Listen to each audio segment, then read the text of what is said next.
ٹھیک ہے، اور اگر قد لمبا ہی فضیلت اور بڑائی کا معیار ہوتا تو پہاڑ جو ہیں وہ سب سے زیادہ سب سے زیادہ افضل ہوتے۔ تو لمبائی کوئی معیار نہیں ہے، اصل چیز کیا ہے؟ تقوی، یعنی جتنا انسان کے اندر تقوی زیادہ ہوگا اتنا ہی وہ اللہ تعالیٰ کا محبوب اور پسندیدہ ہوگا۔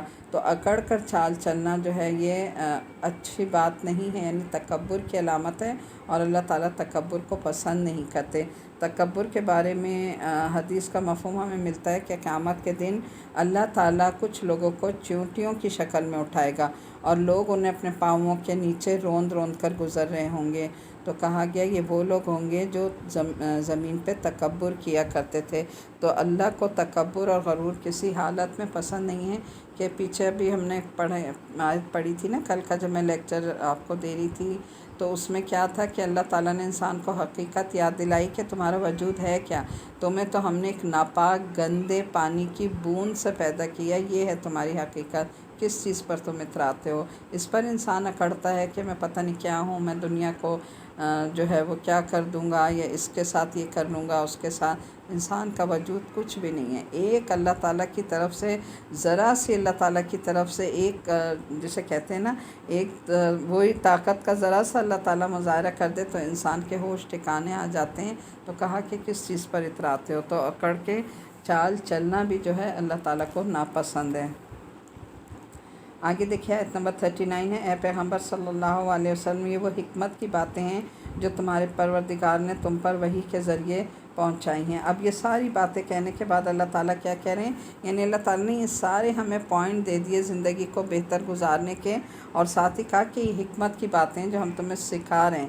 تو حکمت اللہ تعالیٰ سے مانگنی چاہیے۔ حکمت کیا ہے؟ وہ خیر کثیر ہے جو کسی انسان کو مل جائے۔ اور اے انسان، اللہ کے ساتھ کسی اور کو معبود نہ بنا، ورنہ تجھے ملامت کر کے دھکے دے کے دوزخ میں پھینک دیا جائے گا۔ یعنی شرک اتنا بڑا گناہ ہے کہ جسے اللہ تعالیٰ کیا کہہ رہے ہیں کہ اگر تم نے ذرا سا بھی شرک کیا تو کیا ہوگا کہ تجھے دھکے دے کر جہنم میں پھینک دیا جائے گا۔ 40 آیت ہے، بھلا کہ تمہارے رب نے تمہیں تو بیٹے دینے کے لیے چن لیا اور خود اپنے لیے فرشتوں کو بیٹیاں بنا لیا۔ حقیقت یہ ہے کہ تم لوگ بڑی ہی سنگین بات کہتے ہو۔ پیچھے بھی یہ بات بہت دفعہ گزر چکی ہے نا کہ مشرکین عرب فرشتوں کو خدا کی بیٹیاں کہا کرتے تھے، حالانکہ خود اپنے لیے بیٹیوں کی پیدائش کو وہ بہت برا سمجھتے تھے، اور انہیں پیدا ہوتے ہی زندہ درگور کر دیا کرتے تھے۔ اپنے لیے وہ بیٹوں کی تمنا کرتے تھے، لیکن اللہ تعالیٰ کے لیے جب وہ کرتے ہیں تو وہ کیا کہتے ہیں کہ اللہ تعالیٰ کے لیے جو ہے وہ بیٹیاں ہیں۔ تو اللہ تعالیٰ نے کہا کہ جو تمہارے خیال کے مطابق باپ کے لیے باعث عار ہوا کرتی ہیں وہ تم اللہ کے ذمے لگا دیتے ہو۔ آیت نمبر 41 میں ہے کہ وَلَقَدْ صَرَّفْنَا فِي هَذَا الْقُرْآنِ لِيَذَّكَّرُوا وَمَا يَزِيدُهُمْ إِلَّا نُفُورًا، اور ہم نے اس قرآن میں طرح طرح سے وضاحتیں کی ہیں تاکہ لوگ ہوش میں آ جائیں، مگر یہ لوگ ہیں کہ اس سے ان کے بدکنے ہی میں اضافہ ہو رہا ہے۔ اب دیکھیں اللہ تعالیٰ پھر خود ہی بتا رہے ہیں نا کہ دیکھو ہم نے قرآن کی ایک آیت تمہارے آگے کھول کے رکھ دی۔ بات یہ ہے کہ ہم اس قرآن کو کتنا کھولتے ہیں، کتنا پڑھتے ہیں، کتنا سمجھتے ہیں۔ ہم تو ساری زندگی دنیا میں کھپے رہتے ہیں کہ دنیا دنیا دنیا، ٹائم ہی نہیں ملتا کہ ہم کبھی قرآن کو کھولیں۔ اسی لیے آپ دیکھیں کہ ہماری زندگیاں جو ہیں وہ قرآن کے مطابق نہیں ہیں، ہمارے عمل جو ہیں سارے اس چیز کے خلاف ہیں جو احکامات اللہ تعالیٰ نے دیے ہیں۔ تو یہ قرآن جو ہے یہ کس لیے آیا ہے؟ تاکہ ہم اس کو پڑھیں، اس کو سمجھیں اور اس پر ہم عمل کریں۔ جب تک ہم اس کو نہیں صحیح طرح پڑھیں گے ہم عمل نہیں کر سکتے اور ہماری زندگیاں نہیں سنور سکتی۔ آگے کہاں آیت نمبر 42 سے 44 تک دیکھیں، کہہ دو کہ اگر اللہ کے ساتھ اور بھی خدا ہوتے تو عرش والے حقیقی خدا پر چڑھائی کرنے کے لیے کوئی راستہ پیدا کر لیتے۔ حقیقت یہ ہے کہ جو باتیں یہ بناتے ہیں اس کی ذات ان سے بالکل پاک اور بہت بالا تر ہے۔ ساتوں آسمان اور زمین میں ان کی ساری مخلوقات اس کی پاکی بیان کرتی ہیں، اور کوئی چیز ایسی نہیں جو اس کی حمد کے ساتھ اس کی تسبیح نہ کر رہی ہو، لیکن تم لوگ اس کی تسبیح کو نہیں سمجھتے۔ حقیقت یہ ہے کہ وہ بڑا بردبار اور بہت معاف کرنے والا ہے۔ انہ کان حلیما غفورا۔ آگے دیکھیں آیت نمبر 45 ہے، وَإِذَا قَرَأْتَ الْقُرْآنَ جَعَلْنَا بَيْنَكَ وَبَيْنَ الَّذِينَ لَا يُؤْمِنُونَ بِالْآخِرَةِ حجابا مستورا۔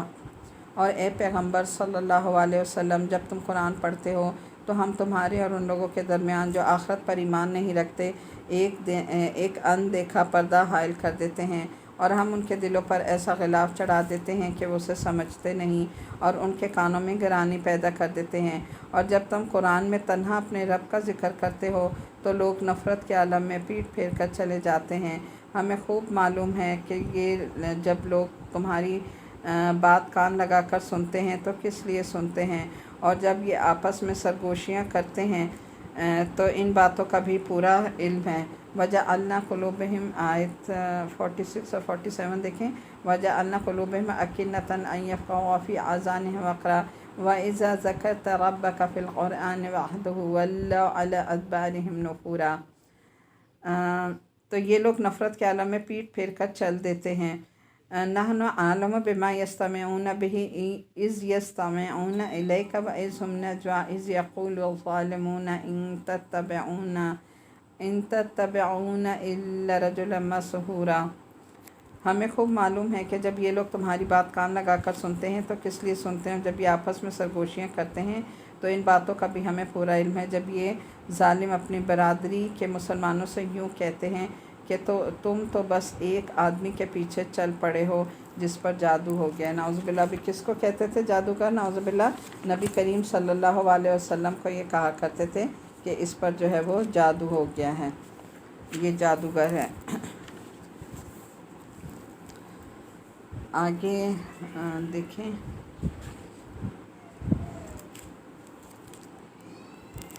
آیت نمبر 48 سے 52 تک دیکھ لیجیے گا۔ دیکھو انہوں نے تم پر کیسی کیسی پھپتیاں چست کی ہیں، یہ راہ سے بھٹک چکے ہیں چنانچہ راستے پر نہیں آ سکتے، اور یہ کہتے ہیں کیا جب ہمارا وجود ہڈیوں میں تبدیل ہو کر چورا چورا ہو جائے گا تو بھلا کیا اس وقت ہمیں نئے سرے سے پیدا کر کے اٹھایا جائے گا؟ کہہ دو کہ تم پتھر یا لوہا بھی بن جاؤ یا کوئی اور ایسی مخلوق بن جاؤ جس کے بارے میں تم دل میں سوچتے ہو کہ اس کا زندہ رہنا اور بھی مشکل ہے، پھر بھی تمہیں زندہ کر دیا جائے گا۔ اب وہ تمہیں کہیں گے کہ کون ہمیں دوبارہ زندہ کرے گا؟ کہہ دو کہ وہی زندہ کرے گا جس نے تمہیں پہلی بار پیدا کیا تھا۔ پھر وہ تمہارے سامنے سر ہلا ہلا کر کہیں گے کہ ایسا کب ہوگا؟ کہہ دینا کہ کیا بعید ہے کہ وہ وقت قریبی آ گیا ہو جس دن وہ تمہیں بلائے گا تو تم اس کی حمد کرتے ہوئے اس کے حکم کی تعمیل کرو گے، اور یہ سمجھ رہے ہوگے کہ تم بس بہت تھوڑی سی مدت دنیا میں رہے ہو۔ آگے دیکھیں، آیت نمبر 53 سے 56 تک دیکھ لیجیے گا۔ میرے مومن بندوں سے کہہ دو کہ وہی بات کہا کریں جو بہترین ہو۔ در حقیقت شیطان لوگوں کے درمیان فساد ڈالتا ہے۔ شیطان یقینی طور پر انسان کا کھلا دشمن ہے۔ ان الشیطان ینزغ بینہم ان الشیطان کان للانسان عدوا مبینا۔ تو در حقیقت شیطان لوگوں کے درمیان فساد ڈالتا ہے۔ شیطان یقینی طور پر انسان کا کھلا دشمن ہے۔ تمہارا پروردگار بھی خوب، یعنی جب انسانوں میں کوئی فساد ہوتا ہے نا، تو جیسے پیچھے بھی ہم نے حضرت یوسف کے بارے میں پڑھا کہ اتنے عرصے بعد جب بھائیوں سے ملے تو انہوں نے کوئی گلے شکوے نہیں کیے، بلکہ ساری بات کو کیا کہہ کر ختم کر دیا کہ یہ شیطان تھا جس نے ہمارے درمیان فساد ڈال دیا تھا، یعنی میرے بھائیوں نے جو کچھ میرے ساتھ کیا وہ شیطان نے انہیں بہکایا اور انہوں نے ایسا گناہ کر لیا، لیکن اب یہ معاملہ ختم ہے۔ تو اسی طرح دیکھیں کہ انسان کا دشمن ہے شیطان۔ جب آپس میں کسی بہن بھائیوں میں بھی لڑائی جھگڑا ہو جاتا ہے، شوہر بیوی میں بھی ہو جاتا ہے، تو یہ سارا فساد کس کا ہوتا ہے؟ شیطان کا۔ تو ہمیں اعوذ باللہ پڑھنا چاہیے، اور اس موقع پر جب انسان کو بہت زیادہ غصہ آئے تو اعوذ باللہ کا ورد کیا کریں، تو انشاءاللہ غصہ بھی ٹھنڈا ہوگا اور فساد بھی کم ہوگا۔ جہاں کہیں ایسا فساد دیکھیں وہاں اعوذ باللہ کا ورد کیا کریں، کیونکہ شیطان جو ہے وہ جہاں کہیں پیار محبت ہوتا ہے، اتفاق ہوتا ہے، وہ اس سے برداشت نہیں ہوتا۔ اور یہ بھی یاد رکھیں کہ شیطان ضروری نہیں ہے کہ آپ یہ سمجھیں کہ شیطان کا کوئی اپنا روپ ہے، شیطان انسانوں کے روپ میں بھی آتا ہے۔ تو بہت سے ایسے لوگ بھی ہوتے ہیں، انسان بھی ہوتے ہیں جو آپس میں لوگوں میں، خاندانوں میں، بہن بھائیوں میں، شوہر بیوی میں لڑائی جھگڑے اور فساد ڈالتے ہیں، ایسا کردار پلے کرتے ہیں کہ جس کی وجہ سے ان میں آپس میں لڑائی جھگڑے ڈالیں۔ تو ایسے شیطان نما انسانوں سے بھی انسان کو محتاط رہنا چاہیے اور ہر وقت اعوذ باللہ کا ورد رکھنا چاہیے۔ تمہارا پروردگار تمہیں خوب جانتا ہے، اگر وہ چاہے تو تم پر رحم فرما دے اور چاہے تو تمہیں عذاب دے دے۔ اور اے پیغمبر صلی اللہ علیہ وسلم، ہم نے تمہیں ان باتوں کا ذمہ دار بنا کر نہیں بھیجا ہے، اور تمہارا پروردگار ان سب کو خوب جانتا ہے جو آسمانوں میں ہیں اور جو زمین میں ہیں، اور ہم نے کچھ نبیوں کو دوسرے نبیوں پر فضیلت دی، اور ہم نے داؤد کو زبور عطا کی تھی۔ جو لوگ اللہ کے علاوہ دوسرے معبودوں کو مانتے ہیں ان سے کہہ دو کہ جن کو تم اللہ کے سوا معبود بنا رہے ہو انہیں پکار کر دیکھو، ہوگا یہ کہ نہ وہ تم سے کوئی تکلیف دور کر سکیں گے اور نہ ہی اسے تبدیل کر سکیں گے۔ آیت نمبر 57 سے 59 تک کا ترجمہ دیکھیے۔ جن کو یہ لوگ پکارتے ہیں وہ تو خود اپنے پروردگار تک پہنچنے کا وسیلہ تلاش کرتے ہیں کہ ان میں سے کون اللہ کے زیادہ قریب ہو جائے، اور وہ اس کی رحمت کے امیدوار رہتے ہیں اور اس کے عذاب سے ڈرتے ہیں۔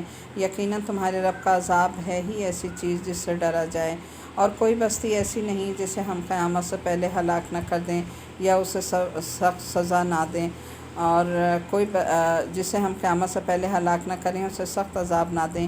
یہ بات تقدیر کی لکھی ہوئی کتاب میں لکھی جا چکی ہے۔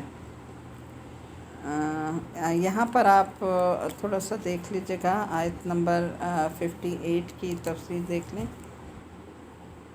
جی، اس میں ہے کہ یعنی اگر کافروں پر ابھی جلدی سے کوئی عذاب نہیں آ رہا تو وہ یہ نہ سمجھیں کہ ہمیشہ کے لیے عذاب سے بچ گئے ہیں۔ واقعہ یہ ہے کہ یا تو ان پر کوئی سخت عذاب دنیا میں ہی آ جائے گا، اور یا پھر قیامت سے پہلے سبھی کو ہلاک ہونا ہے، اور پھر آخرت میں ان کافروں کو دائمی عذاب ہو کر رہے گا۔ اور ہم کو نشانیاں یعنی کفار کے آیت نمبر 59، اور ہم کو نشانیاں یعنی کفار کے مانگے ہوئے معجزات بھیجنے سے کسی اور چیز نے نہیں بلکہ اس بات نے روکا ہے کہ پچھلے لوگ ایسی نشانیوں کو جھٹلا چکے ہیں، اور ہم نے قوم سمود کو اونٹنی دی تھی جو آنکھیں کھولنے کے لیے کافی تھی، مگر انہوں نے اس کے ساتھ ظلم کیا، اور ہم وہ نشانیاں ڈرانے ہی کے لیے بھیجتے ہیں۔ اب اس میں دیکھیں یہ آیت نمبر 59 میں اللہ جن نشانیوں کا ذکر کر رہا ہے کہ کفار جو تھے وہ نت نہیں کیا کرتے تھے، مطالبات کرتے تھے کہ ہمیں معجزات دکھائیں، تو کہا کہ معجزات دیکھنے کے باوجود مشرکین آپ سے نئے مطالبات کرتے ہیں معجزات کا۔